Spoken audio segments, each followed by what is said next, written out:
नमस्कार दोस्तों, सुलभ ज़िंदगी में आपका बहुत बहुत स्वागत है, अभिनंदन है।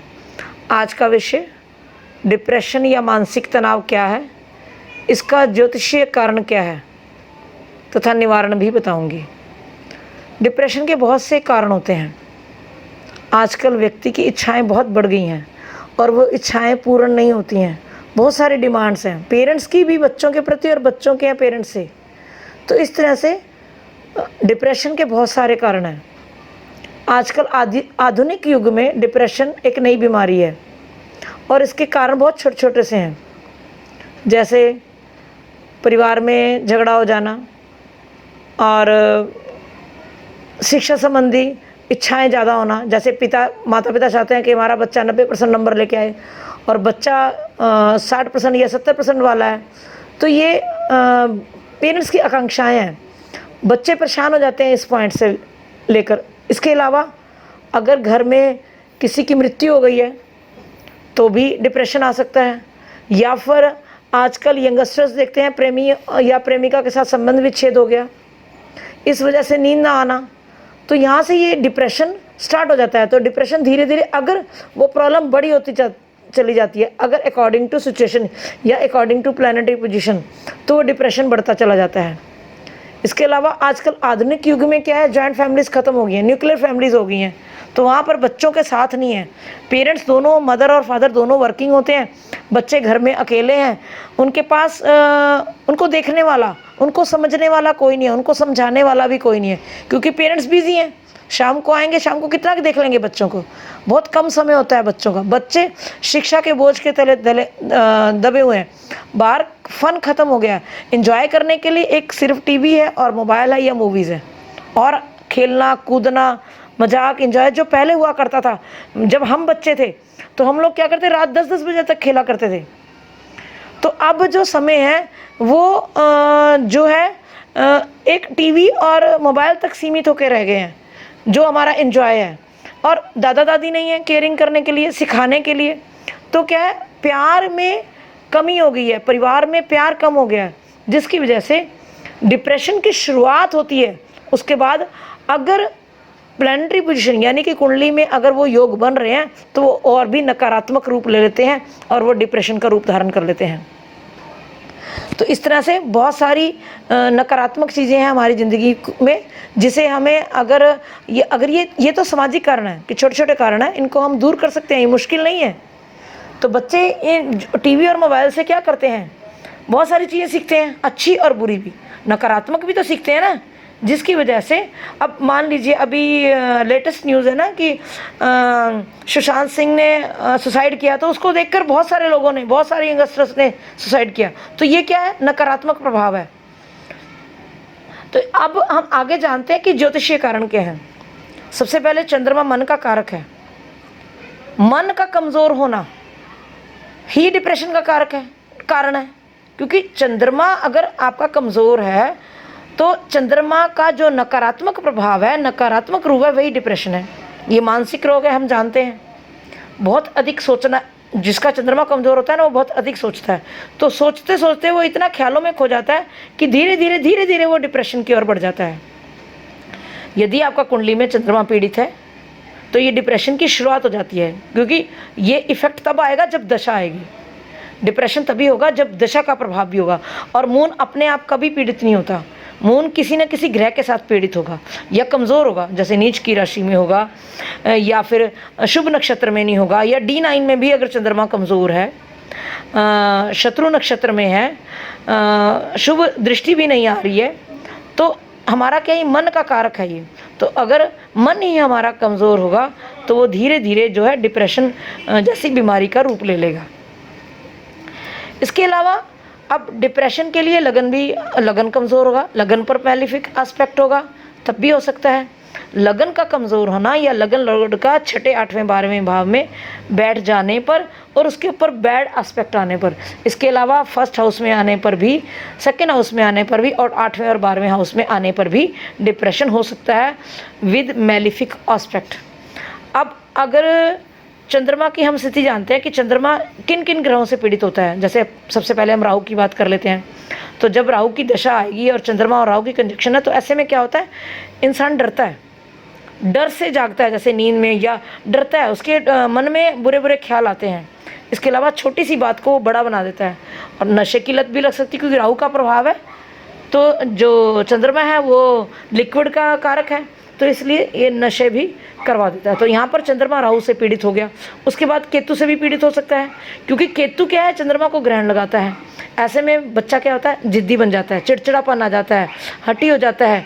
केतु डिटैचमेंट का कारक है, तो डिटैच करता है, परिवार से भी डिटैच कर देता है, अपनी जिद बनवाता है, तो अपनी ही कल्पना में भी खोया रहता है। तो चंद्रमा केतु के साथ सबसे अधिक पीड़ित होता है।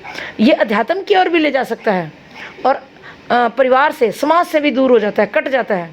तो यहाँ चंद्रमा पीड़ित हो गया। उसके अलावा अगला योग बात करती हूँ, मून और शनि। अब चंद्रमा शनि भी तो पीड़ित करेगा। शनि अगर साथ में है तब भी पीड़ित करेगा, शनि का एस्पेक्ट आ रहा है तब भी पीड़ित करेगा। अगर चंद्रमा सेकंड हाउस में है और शनि 8th हाउस में है, तो 8th हाउस से वो उल्टी दृष्टि से, नकारात्मक दृष्टि से शनि चंद्रमा को देखेगा, तब भी चंद्रमा पीड़ित होगा। इसके अलावा जो शनि है वो लिमिटेशन का कारक है, तो इसमें क्या होता है, लिमिट्स दे देता है, और जो व्यक्ति की इच्छाएं हैं वो ज़्यादा हो जाती हैं, तो और वो कर्म का भी कारक है। तो यहाँ पर ये जो शनि है, चंद्रमा और शनि की युति है, वैराग्य देता है, फ्रस्ट्रेशन देता है। तो यहाँ पर भी इस डिप्रेशन को ही आगे ले जाने वाला है।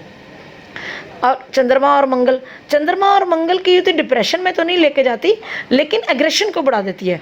तो एग्रेशन में भी डिप्रेशन आ सकता है, जैसे घर में झगड़ा हो जाना, और झगड़े का बड़ा एक रूप ले लेना, और कोई भी क्रोध से एक डिसीजन लेना ना, वो भी एक तरह से डिप्रेशन का रूप है। इसके अलावा चंद्रमा और सूर्य की युति। अब चंद्रमा और सूर्य की युति क्या होगा, अमावस होगी। अमावस्या का जन्म होगा, या अमावस्या से एक दिन पहले, या आपको पता ही है कि 2.25 दिन रहता है चंद्रमा, तो एक दिन पहले या एक दिन बाद की स्थिति होगी। तो यहाँ पर क्या होगा, चंद्रमा और सूर्य ये भी फ्रस्ट्रेशन देता है। ऐसे में क्या होता है, बालक जो संतान होती है वो अपने माता पिता को तंग करती है।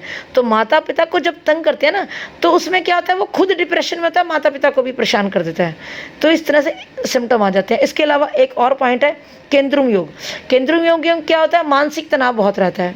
अब केंद्रुम योग है क्या, केंद्रुम योग में यह होता है कि चंद्रमा जिस भाव में होता है और वो अकेला हो, और उसके अगले भाव और पिछले भाव में कोई भी ग्रह ना हो, तो ऐसे में क्या होगा, वह खुद भी मानसिक तनाव में रहेगा, खुद भी परेशान रहेगा, और माता पिता को या अपने परिवार में अपने सगे संबंधियों को परेशानी करता रहेगा।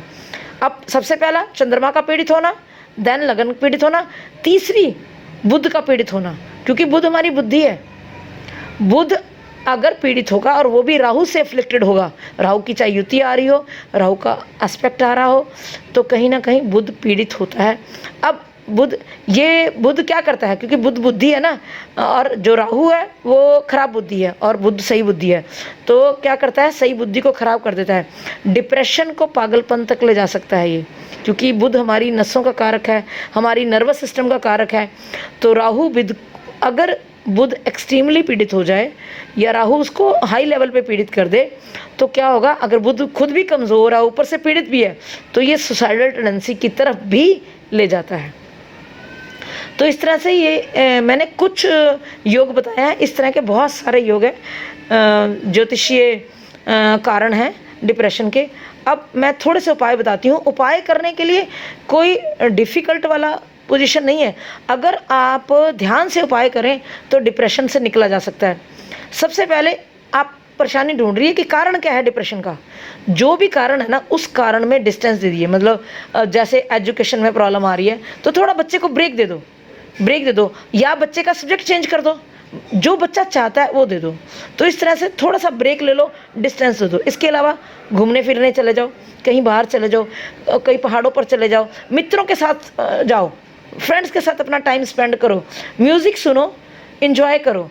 तो धीरे धीरे बाहर निकलो, तो क्या आप डिप्रेशन से धीरे धीरे बाहर निकल आओगे। उसके अलावा अगर घर पे किसी पॉइंट को लेकर झगड़ा हो रहा है या किसी भी पॉइंट को लेकर डिप्रेशन है, तो उस पॉइंट को बार बार छेड़ो मत, शांत रहो। घर का एटमॉस्फेयर है, शांत रखो, जिससे क्या होगा, ना तो वो पॉइंट डिस्कस होगा और ना उस चीज़ की बढ़ोतरी होगी। जब वो बढ़ोतरी नहीं होगी ना, तो डिप्रेशन धीरे धीरे कम हो जाएगा। इसके अलावा गहरे रंग के कपड़े हैं, जैसे ब्लैक और नेवी ब्लू ना पहने, सफ़ेद रंग के कपड़े पहने, हरे रंग के कपड़े पहने, लाइट कपड़े पहने, लाइट कलर्स पहने। इसके अलावा आप हरे रंग की कांच की बोतल लेनी है, उसमें पानी डाल के धूप में रख देना है और उसका जल उसको आप नॉर्मल, क्योंकि आजकल समर है तो नॉर्मल टेम्परेचर में कर लें, और विंटर में तो आप ऐसे ही पी सकते हैं। तो नॉर्मल में करके उसे चिल्ड मत करें, नॉर्मल टेम्परेचर में करके उसे पी लें जितना वो पीने लायक है। इसके अलावा चंद्रमा को मजबूत करें। चंद्रमा अगर कमज़ोर है, क्योंकि अगर चंद्रमा मजबूत होगा तो जितने भी बैड प्लैनेट्स के एस्पेक्ट हैं, जितने भी मेलिफिक प्लैनेट्स के एस्पेक्ट हैं, वो कम इफेक्ट करेंगे। उसके साथ हम उसका उपाय भी करेंगे। सबसे पहले हमें क्या करना है, चंद्रमा को मजबूत करना है। मंत्रों का उच्चारण कर सकते हैं, जैसे ओम नमः शिवाय का उच्चारण कर सकते हैं, ओम सोम सोमाय नमः का जाप कर सकते हैं, या चंद्रमा के बीज मंत्र हैं उनका उनके उच्चारण कर सकते हैं। तो इस तरह से आप चंद्रमा के मंत्रों का उच्चारण करें, शिव के मंत्रों का उच्चारण करें। तो ये भी एक, या फिर पर्टिकुलर कुंडली दिखाएं अपनी, अगर इस तरह की प्रॉब्लम है किसी को या किसी के संतान को, डिप्रेशन, क्योंकि आजकल बहुत हो चुका है, मतलब 90% सुनने में आता है। जितने भी क्लाइंट आते हैं ना, उसमें से मतलब अगर 10 क्लाइंट आते हैं तो 9 क्लाइंट बोलेंगे कि मेरे को डिप्रेशन हो गया। तो इस तरह से ये डिप्रेशन तो ऐसे बोलते हैं जैसे मिठाई हो गई है। डिप्रेशन इतना बहुत बड़ा हुआ नहीं है जितना बना दिया हुआ। तो इस तरह से उसको ठीक करने के लिए कुंडली दिखाएं। अब इसके अलावा लाल किताब का एक बड़ा अच्छा उपाय है कि चंद्रमा को मजबूत करने के लिए अपनी मदर से चावल ले लें। चावल सफ़ेद कपड़े में डालकर उसके अंदर स्क्वायर पीसेस डालने हैं। जैसे मान लीजिए चंद्रमा आपका 2nd हाउस में है, तो मदर से 2 किलो चावल ले लें और साथ में 2 स्क्वायर चांदी के पीस ले लें। मदर से लेने हैं। ये 4थे हाउस में है तो 4 किलो ले लें। इसके अलावा अगर कुछ नहीं समझ आता ना, तो कुछ थोड़े से क्वांटिटी में, लेकिन बासमती बढ़िया चावल लेने हैं। बीच में ब्रोकन चावल नहीं होने चाहिए, बिल्कुल स्ट्रेट बड़े बड़े साबुत बढ़िया वाले चावल होने चाहिए, ताकि चंद्रमा को स्ट्रॉन्ग किया जाए। आप कितने भी चावल ले सकते हैं, कितनी भी क्वांटिटी में ले सकते हैं। सफ़ेद कपड़े के अंदर पोटली बनानी है, चावल डालें, उसके अंदर चांदी का एक टुकड़ा डालें और उसे अपने पास रखें। अगर छोटी पोटली बनानी है तो अपनी जेब में भी रख सकते हैं, बिल्कुल छोटी सी पोटली बनाकर। नहीं तो एक जहाँ पे आपका रूम है, अलमारी है, उसमें रख दें। इसके अलावा नहाने के पानी में कच्चा दूध डालकर नहाएं। कुत्ते को भी दूध पिलाएं ताकि थोड़ी सी जो टेंशन है वो कम हो। इसके अलावा चंद्रमा के दर्शन करें। पूर्णमासी का जब फुल मून होता है उसके दर्शन करें और उसे जल भी अर्पित करें, धूप बत्ती करें। तो इस तरह से आप चंद्रमा को मजबूत करें। और जिस प्लैनेट का एस्पेक्ट आ रहा है, क्योंकि मैंने बहुत सारे प्लैनेट बताए, जैसे केतु है, शनि है, मंगल है, या केंद्रुम योग है। केंद्रुम योग में तो चंद्रमा को मजबूत करें और मंत्रों का उच्चारण कराएं, साथ में गायत्री पूजा, ओम पूजा, इससे में भी ओम का उच्चारण करें तो उससे लाभ होगा। और इसके अलावा जब जो भी मेलिफिक प्लैनेट्स का एस्पेक्ट आ रहा है या मेलिफिक प्लैनेट्स की युति आ रही है, तो उस प्लैनेट का आप किसी एस्ट्रोलॉजर से पूछ के आप उसका दान करें, उसका उपाय करें। तो इस तरह से आपको चंद्रमा आपका मजबूत होगा और जो नेगेटिव प्लैनेट का एस्पेक्ट आ रहा है वो दूर चला जाएगा। उसे आप उपाय करके उसे दूर कर देंगे तो क्या होगा, मानसिक तनाव ठीक हो जाएगा, डिप्रेशन कम हो जाएगा और कम होते होते धीरे धीरे नॉर्मल पोजीशन में आ जाएगा यदि आप चंद्रमा को मजबूत करते हैं। इसके अलावा एक महा उपाय बता रही हूँ मैं आपको। इसमें उपाय में आपने क्या करना है, सिरहाने पानी का गिलास रखना है। इसमें प्लास्टिक में नहीं डालना आपने पानी, आपने एक स्टील का लोटा या पीतल का लोटा, कोई भी बर्तन ले लें, उसमें 1 गिलास या 1 लोटा पानी का अपने सिरहाने रख लें। सुबह उठ के कीकर के पेड़ में डालें और सुबह 5 बजे उठ के, अर्ली मॉर्निंग उठना है आपने। और अगर मान लीजिए प्रॉब्लम ज़्यादा है और अर्ली मॉर्निंग नहीं उठ सकते हैं तो कोई बात नहीं, आप उठें, शौच आदि से फ्री होकर हाथ मुँह धो के आप पानी उठाएँ और जाकर पेड़ के नीचे डालें।